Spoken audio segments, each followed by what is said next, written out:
નમસ્કાર દોસ્તો, વારંવાર નાની બીમારીઓ માટે દવાખાનાના ધક્કા નથી ખાવા.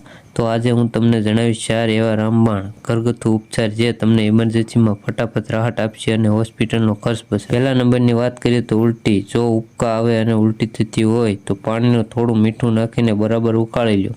આ પાણી ઠંડુ થયા પછી પાણીનો તુરંત આરામ મળશે અને શરીરમાં પાણીની કમી નહીં થાય. બીજા નંબરની વાત કરીએ તો શક્કર.